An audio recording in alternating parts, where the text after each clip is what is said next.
ट्रम्पने काय केलेलं आहे, की जे क्लायमेट रूल्स आहेत, त्याचं एक लीगल बाइंडिंग आहे. ओके. किंवा त्याला जे लीगल बॅकअप होतं, जे अमेरिकेमधील क्लायमेट रूल्स आहेत, त्याचं लीगल बॅकअपच काढून घेतलेलं आहे. कोणी केलेलं आहे? अमेरिकेच्या राष्ट्राध्यक्षांनी. ओके.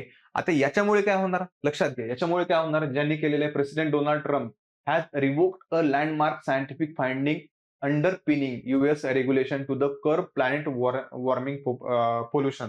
आपण बघितलेलं आहे की आतापर्यंत अमेरिकेने जे आहे 66 वेगवेगळ्या इंटरनॅशनल डील मधून जे आहे ते माघार घेतलेली आहे. त्याच्यामध्ये सगळ्यात महत्वाचं आहे UNFCCC याच्या अंतर्गत जे पॅरिस अग्रीमेंट, ओके, जे 2015 ला COP21 मध्ये झालेलं होतं.